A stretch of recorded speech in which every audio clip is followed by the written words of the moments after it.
I could just force that out of my mind, refuse to even think about it. 2 years ago, I stopped having that ability, and I was forced to start facing it and dealing with it and talking about it. What was the first memory that surfaced then? What's the earliest experience that you say I was you around remember? 6 years old. I'd been out playing by myself, and I had my bike, which I was very fond of. It was my first bicycle. I'd got it when I was 5. And some kids I didn't recognize, hadn't really seen the area before, invited me to go play with them in their fort.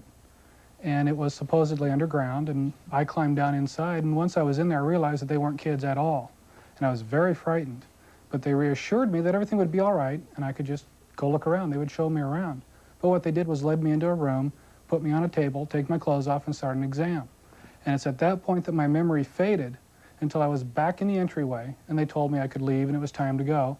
And when I climbed out of the ladder, I was no longer at the north end of the neighborhood. I was right across the street from my house, and my mother was standing there really wondering where I was and why I had left my bike clear at the other end of the block.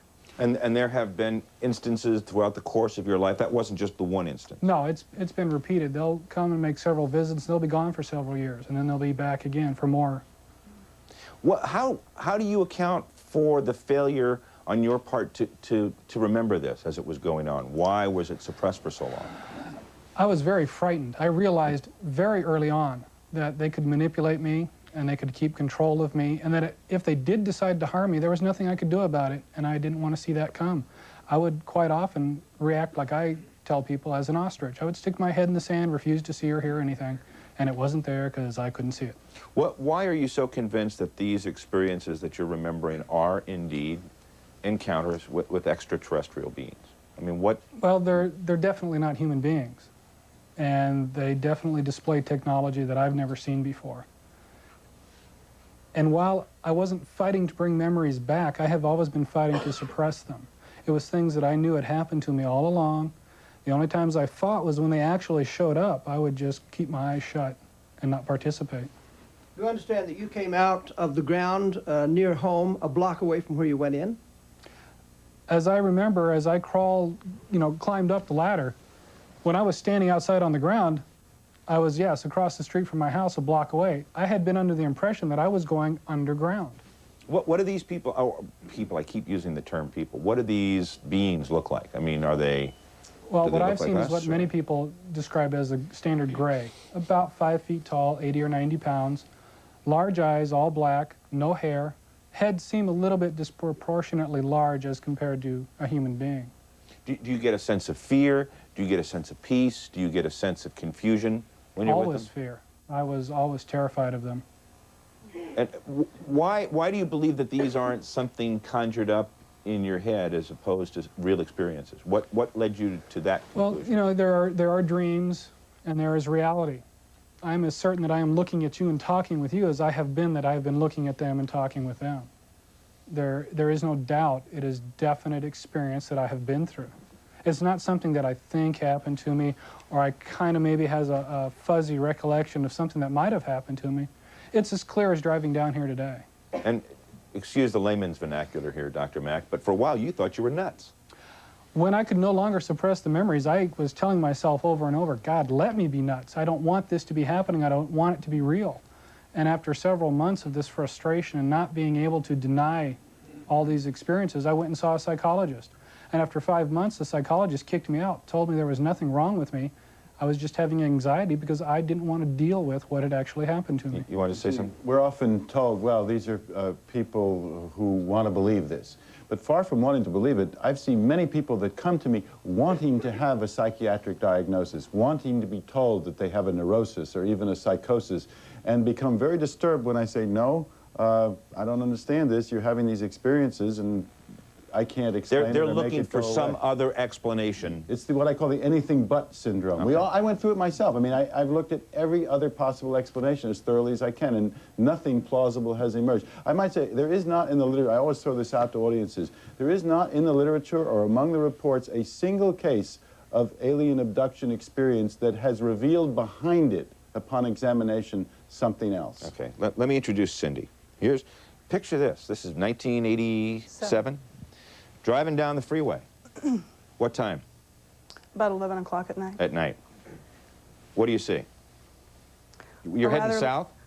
No, I'm going north. Heading north. Bellingham. Okay. A large craft that at first I thought was a Chinook helicopter. Okay. Until I came up closer to it. So you're putting, I mean, you're watching it? Oh, yeah. Other cars around you? There were no cars. No cars, Just me. just you. At what point did you realize that, well, maybe this isn't a Chinook helicopter? Well, when I first noticed it, it was rather odd because there were lights lighting up in a circular motion sequentially around the craft. And I could tell that it was about 50 to 60 feet from the ground because of the treetop level. And it was right on the right side of the freeway. And as I came closer to it, I was doing this process of elimination. Could it be a dirigible? Well, a dirigible moves somewhat. It does not This was stay stationary. complete. It was completely stationary. 60 feet in the air? Okay, I'm just trying to stay with you here. So at that point, when I realized it was stationary, and it was, I mean, just, it wasn't moving an inch. You could Not see a dirigible, obviously not a plane. not a plane, so it could only be, what, a helicopter? And so- Possibly a stealth helicopter, you know. No noise. No noise. I rolled my window down, and I had my music on at first. I turned the music off, and with it being that close to the ground, if it had been a helicopter, you would have heard something. You would have heard the disturbance of the air from the blades. Even if it had been a stealth helicopter, at that close to the ground, I would have heard something or felt some kind of vibration, and there was nothing. And then? Then I came closer to it, and I saw that it was a sphere. Sphere. It was probably 60 to 70 feet in diameter. No, so at one point, was there a lapse in time here now? No, Something as I came upon it, closer to it, I realized at that point it was none of those things. And it was not a helicopter. And that it was obviously something not from here. Without meaning to rush you, but because we are I dealing got with a ready to limited- pull to the side of the road. I had made up my mind. I was going to pull over off the freeway and get out and take a look at it. I'm very conscious of my body position when I drive. I had my left hand on the wheel and this hand back here to look, to pull over, and the next minute I was driving like this. And I verbally said out loud to myself, that was interesting. I never remember passing it. I was 10 miles down the road. One thing I'd like to know, first of all, I get the feeling from the two so-called abductees that you guys feel that you would love to have not had to think about this for a long time, right? Is that true? I mean, Something that's troubled them? right, it's troubled you. And am I right in getting that impression? For me, yes. I didn't want to deal with it all the time growing up. I was too frightened. Right, and for the other, the Cindy? lady? I'm a little bit different. I was really disturbed for a couple of months because I couldn't put a bunch of things together. Right, I think the disturbing element seems to pervade, at least in whole or in part. And that's why I really can't figure out what Dr. Mack is up to. Because Well, I don't... What do you think he's, Well, what you call up to? let me, okay. He wants this to be either an investigation or therapy, but his therapy, it seems that as you prime people through the regression therapy, it seems that there are more and more elements that come out, and instead of these, of the symptoms, or whatever one calls it in this case, lessening, they seem to worsen. Okay, let's So what's can you happening address here? that? Let's, Yeah, very briefly. In spite of the fact that the people who come to me know that they're going to encounter some disturbing memories when they come up, they feel that they have a major part of their life that they're not in touch with, and people don't like that. They don't want to feel there's a whole secret life that they've been through that they can't get to. So what happens is, yes, there are some very disturbing things that happen in the hypnosis sessions. Memories come back that are sometimes overwhelmingly intense and disturbing, but as they come to grips with those memories, they become much more solid, sure of themselves. They feel that they have an ally in me. They meet other people who have been through the experiences. They feel less cut off and isolated. And the overall effect is a constructive one. You know, so it's like going through the dark night of the soul, in a sense, but coming to a place of making peace with the experiences. we'll continue. Let's find out more about the therapeutic value of what your question was kind of addressing. And also, when we come back, you know, there are those who say that people's imaginations can sometimes really blur reality. In a moment, a man who says that these experiences people are talking about are no more than figments of their imagination. Stay with us. We'll be right back.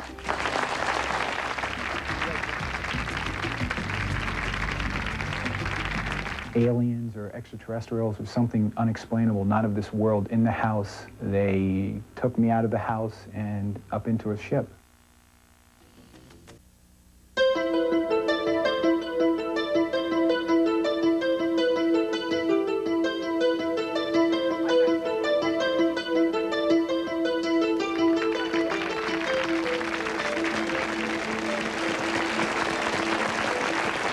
Welcome back to Town Meeting. Our special guest tonight is Dr. John Mack. What we're talking about are alien abductions, experiences that people say they have had with extraterrestrial beings. And on that note, we have someone on the line. Thanks for your patience. Go ahead, you're on Town Meeting. Hi, this is for Dr. Mack. What are the most common or consistent physical descriptions of the aliens that people have encountered? The 4 or 5 most common types are the so-called little grays, who are 3.5 to 4 feet tall, sometimes a little taller, big, large eyes, no ears, no hair, sort of pear-shaped heads, thin bodies. Sometimes there's a somewhat taller gray who's the leader or doctor seen on the ship. Then there are kind of reptilian ones that have scales that seem to be very functional and are rather scary looking, sometimes described as looking like praying mantises. Then there are tall, luminous ones that are aren't necessarily solid, which have a kind of more spiritual mission, often 6, 7 feet tall. Then there are humans, or more human-like beings that work along with the grays on the ship. And others have seen all kinds of other beings too, but that's just a brief capsule of the more common ones. Well, I'd like to ask the abductees if they were asked questions about themselves, their country, or the world. Was there anything like that? I remember sometimes I was questioned as to where I was going, what I was doing. Other than that, no. Most of the times after I was on the ship, I was so terrified I would blank everything out. I wouldn't even open my eyes. Cindy, do you remember? I wasn't asked anything, I was shown something. What were you shown? They took me up in the ship and took me away to show me something. I prefer not to tell what it is. Okay. This phenomenon looks to me like contact with a technologically superior culture. It strongly parallels our interaction between our scientists and wildlife. I don't see why people go to such great lengths to explain it away.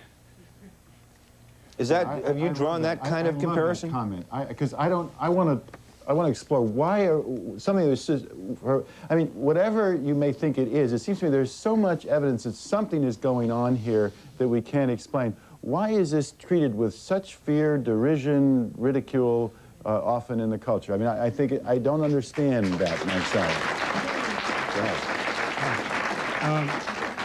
I'd like to ask the experiencers how you deal with the really intense cultural denial that's there all the time. How does it affect your life? I work with people. Culturally denying that it's happening, that this whole ET experience is happening. Dave Jones, you new to the program here. Let me briefly explain. Dave is also from this area, and you say that you have had your own experiences with extraterrestrial. Yes.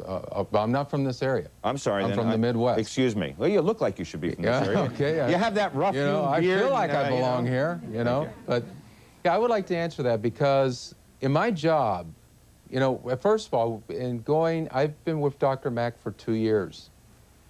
And in the 2 years that I've worked with him, in going through my experiences, one of the things I've always told John is, I don't want my name mentioned anywhere. Well, then, I got to meet people in the support group. I got to find out more about what actually happened to me. I want to tell you something about this man that's sitting next to me. He went down to my farm in Missouri and met with my mom and dad, which was the most emotional experience that I ever had. A ship landed on the farm. It was very difficult to deal with. It was very frightening. We have dairy cattle that went through barbed wire fence. We had dogs that were frightened.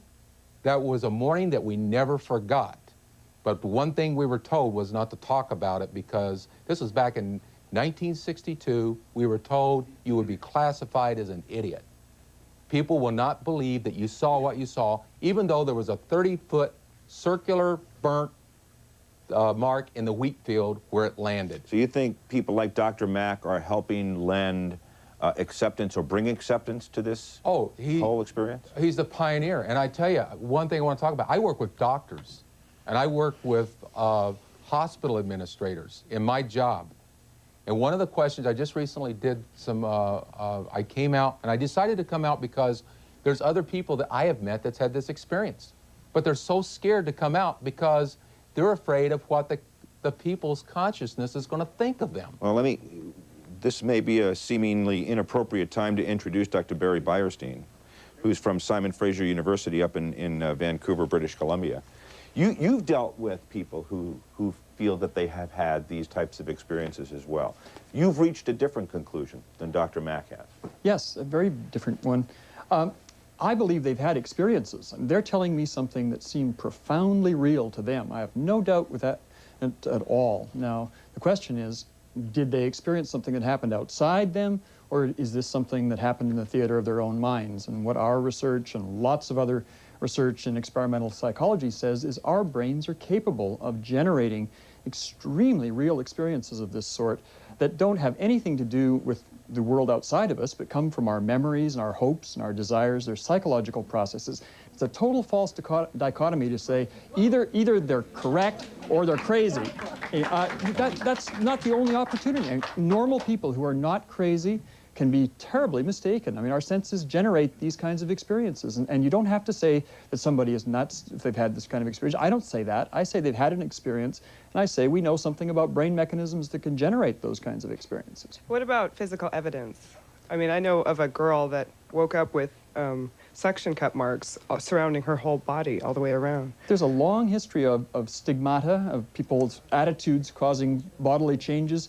As far as scars are concerned, this very morning as I was getting dressed to come here, my wife said, "Where did you get that cut on your side?" And I said, "What cut?"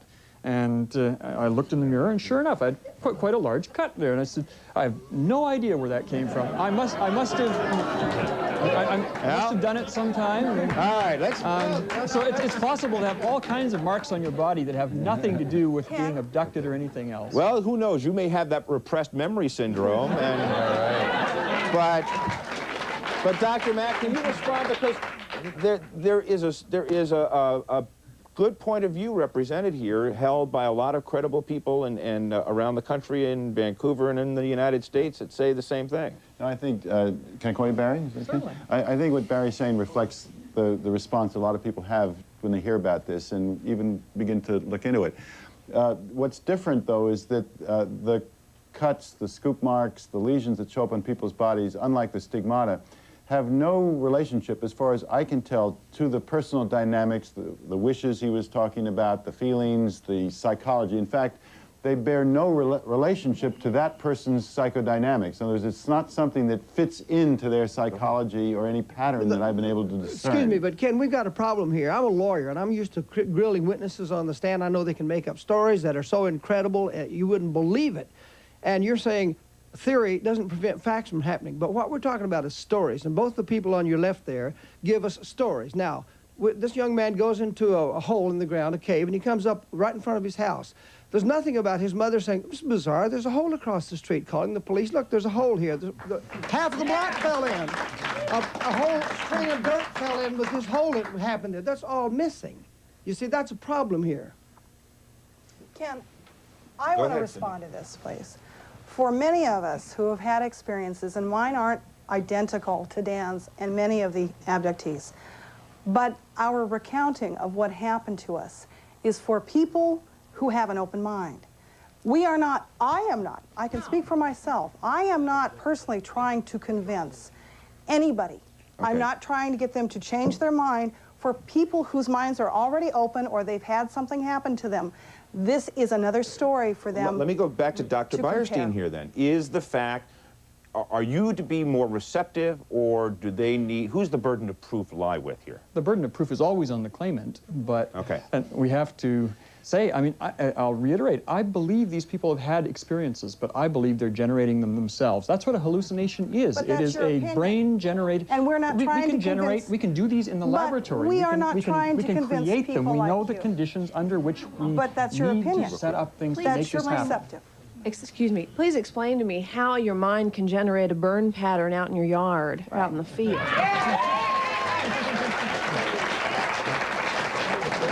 Show me the burn pattern. Yeah, I mean... There are many documented burn patterns. We've got many of them. You haven't researched. No, everyone I've gone to look at has had a totally prosaic You've got to read the books. You've got to... All right, here's the deal. I think we've now leapt to the point that this gentleman up there brought us to before, and that is in terms of physical evidence. When we come back, what are the distinctive physical things that people can point to, look to, and touch that will justify everyone being more open-minded and willing to accept the possibility of this? Where's the hard evidence? We'll talk about it when we come back. Stay with us.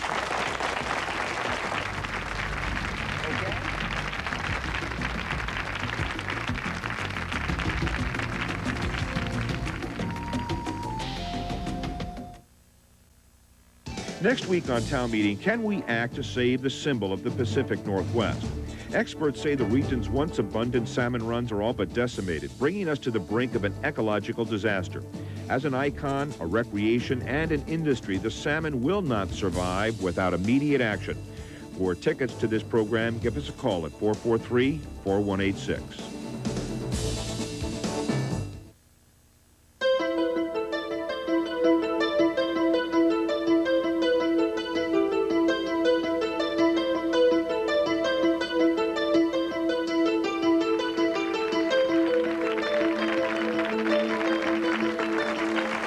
Thank you. Welcome back to Town Meeting. Joining us on the phone right now is a clinical psychologist out of San Diego, Dr. William Cohn. I want to thank him for joining us. Is that a busy signal, or are you with us, Dr. Cohn? We'll get to him in a moment here then. Let's pick up where we left off, and that is the physical evidence. What would you require in terms of physical evidence to sway you or be convinced that some of this was taking place? Well, one thing that would be pretty impressive, I mean, if these entities exist, and they are as technologically advanced as people say they are, they should be able to give just one single piece of evidence, an answer to a serious scientific problem that we have no conceptual means of dealing with right now. Or look, I mean, this watch, 30 years ago, if somebody had shown up with it, it could not have been produced on this planet. I mean, and now, right, Dan, of course, it's a trivial thing. Any little thing like that would be Has it ever occurred to you to attempt to achieve or communicate in this fashion to try to get some sort of supportive evidence that would lend more credibility to what you're saying? No, that was never an instinct of mine. For most of life growing up, I didn't want to deal with it. I'm at the point now where I really don't care if somebody doesn't believe me, but I have run into some very negative people who don't believe, and they've been very insultive to some other people that I've known. And I would ask them that, you don't believe, that's fine. If you believe this person has a mental problem, that's fine, but direct them to where they can get help. Don't add to their problems by making them feel bad. Let me take on the physical evidence. Well, hold on. Cindy, how about you? Has it occurred to you to request some sort of physical evidence to substantiate? No, because it doesn't make any difference to me. I accept what happened to me.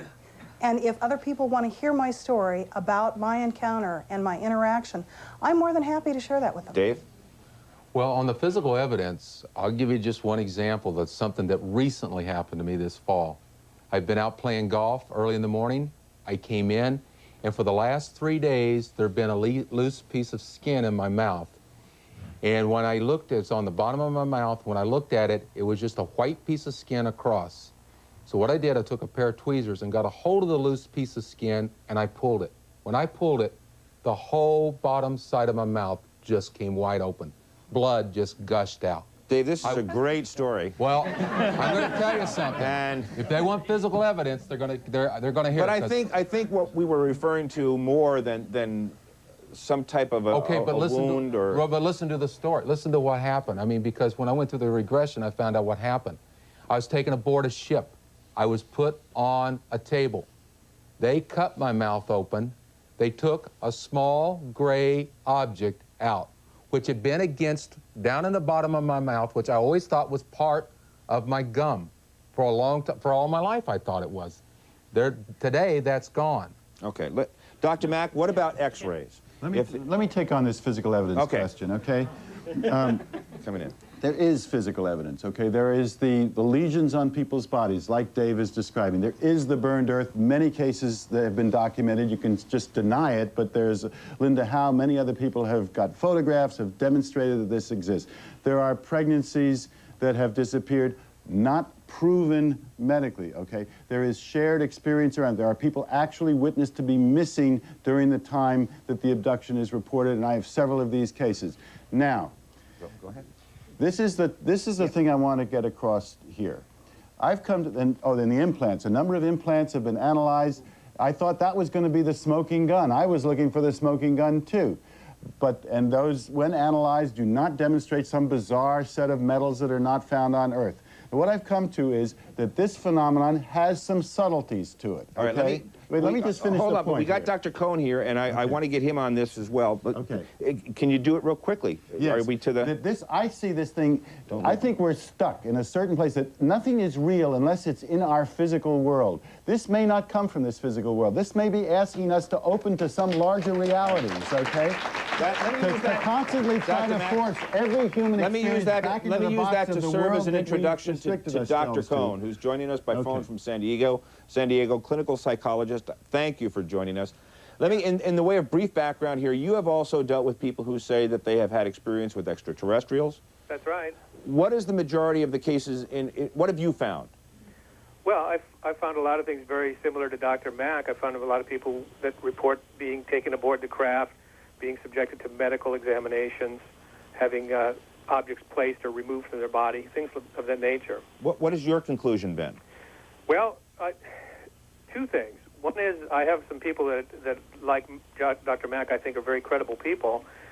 I have also two subsets of people that I feel one subset is clinically, medically ill. They have delusional disorders. Also, I think there's a lot of people that are mistaken about these disorders, and I come to that conclusion through a lot of work I've done with satanic ritual abuse victims and so-called multiple personalities and child abuse memory people.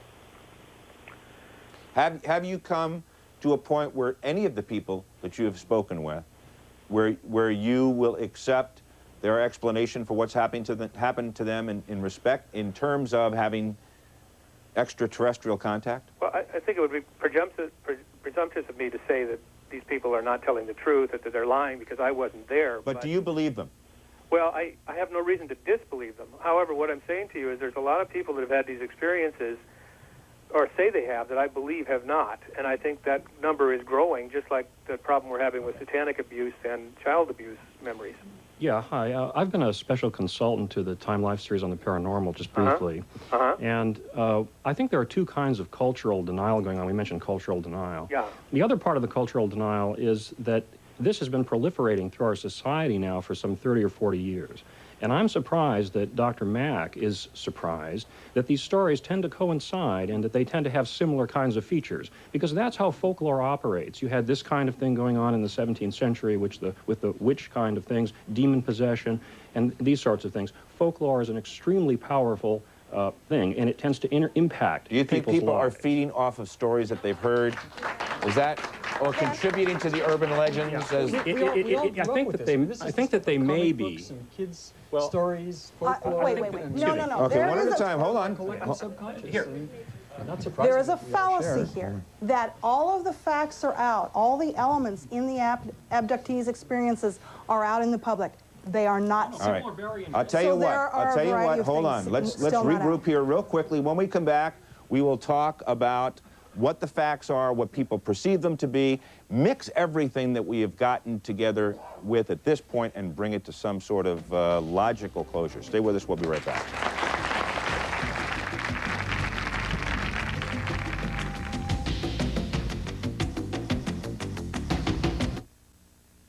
Are you someone who's been on dozens of diets, spent hundreds if not thousands of dollars to lose weight only to gain it all back?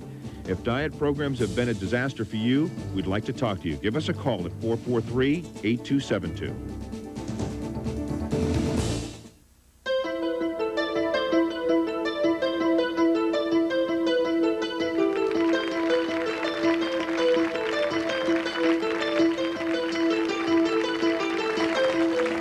Thanks for staying with us. Go ahead.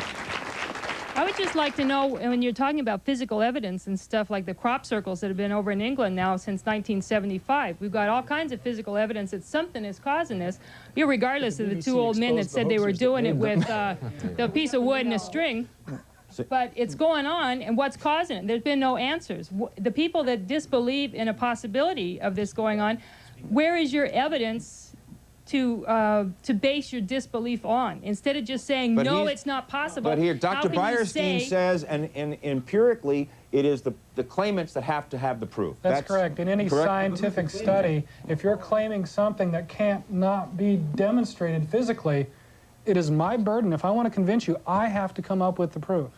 And that is absolutely correct in any science we study. So you've just said, I no longer want to prove. I never really was trying to prove. And that is, we're dealing with experiences here, and there's lots of evidence from empirical studies all over the place that people can be deluded into producing just this kind of phenomenon. I mean, that's proof of a different sort.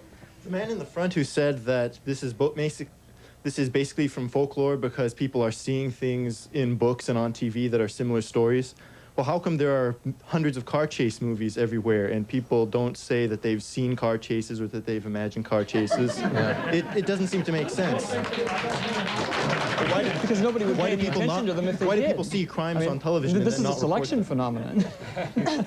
Go ahead, Cindy. I also want to say, I've been a nurse for 20 years, so I have a medical background. I am also an astrophysics major at the University of Washington. I am near completion of that degree. So I have an academic background that also helps me make some discernment here as far as what I personally have been through. And I have also worked with other abductees. And I will stress this again. This is not to try to prove to people who want proof because they don't want to believe it or who are fearful of it.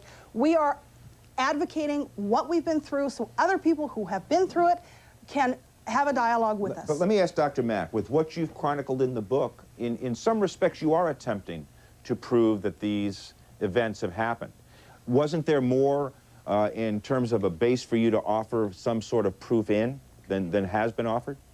I review the physical evidence. I think the physical evidence is there. It's corroborative. It backs up the experiential evidence.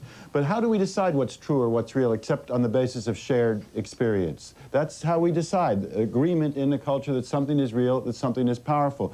We could say these people are, that this is a product of imagination, but it doesn't work like that. These are not matters that any of these people want to have be true. These are very disturbing experiences to them that they themselves reject. Well, I'll tell you what, we're going to take a quick break. When we come back, what does it all mean? Where do we go from here? And what do you want to take with you out of this whole program? Stay with us. We'll be right back.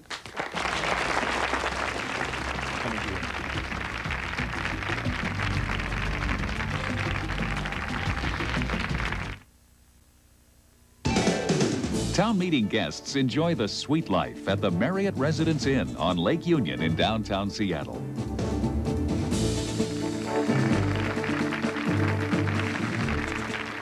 Go ahead. You're talking about physical evidence.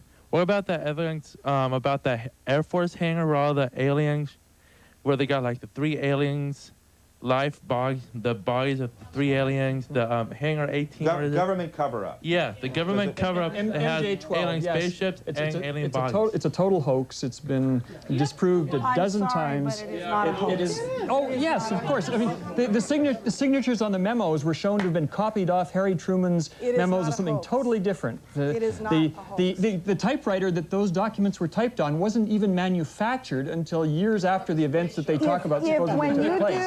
That's a hoax. But let's deal, rather than take the issue, let's deal with the level of skepticism, because people, you know, in some respects, they want to believe this, but have not been given anything that will help them to believe it. But Ken, and I appreciate this man's position, but what I want to hear from are more people like myself. I did 7 years of my own personal investigation into certain phenomenon, into bases that were alleged to be below ground in certain states. And I can tell you that I found out some interesting But deal with what you know. I mean, you believe your experiences are real. You're not going to be swayed or convinced that they're somehow Absolutely. But I don't Dan, want, the same with you. I don't want people like him. It would have to be the same thing, you know, to convince the good doctor here that I'm telling the truth. I've got to come up with some hard evidence. And Dave? If he can come up with the same evidence to show me I'm wrong, I would gladly accept it. I didn't get to finish the story a while ago, but for the attorney, for evidence, my internist who saw this in my mouth could not explain it. He said it had to be cut by a very highly sharp surgical device. All right. What are we left with, Dr. Beyerstein, from your perspective? Well, one thing I definitely want to get into this debate is the absolute fallibility of hypnosis. Hypnosis is an invitation to fantasy and confabulation, and as far as evidence is concerned, and I can't stress strongly enough how much evidence there is that hypnosis is a bad way to try to validate any of these things, because the people who are best able to be hypnotized are the best people at confabulating and fantasizing. 25. First of all, wait a minute. This is simply a thrown out. You're just throwing that out without modifying your statement. 25 to 30% of these experiences are without hypnosis. When the matter is of core importance to the individual, that is deeply traumatic. I need you because we're out of it. Deeply traumatic, hypnosis is a valid instrument. It is a traditional way of recovering memories in many, Dave, many Dr. cases. Mack, Cindy, Dan, Dr. Breyerstein, please join me in thanking all of the people who helped participate and bring some. This is a tough issue. Either you do or you don't. Somewhere along the line, maybe you will. Here's what we've got coming up on the agenda for next week. We now stand at the edge of what could be one of the worst ecological disasters of the century, losing the salmon, the icon of the Pacific Northwest. Experts say unless we act quickly, the question of who will catch the last salmon becomes a very real one. Salmon are on the verge of extinction. What, if anything, can be done to renew this important and valuable resource? If you'd like to be in our audience for this program, give us a call at 443-4186. All right, tomorrow afternoon, Dr. Mack, Northwest Afternoon. You'll be able to see it right here with Dick Foley and Elisa Jaffe. I want to thank you for having watched tonight. Ask that you please take care. Have a good week. Hear more from Dr. John Mack when he appears live on Northwest Afternoon. That's Northwest Afternoon tomorrow at 3.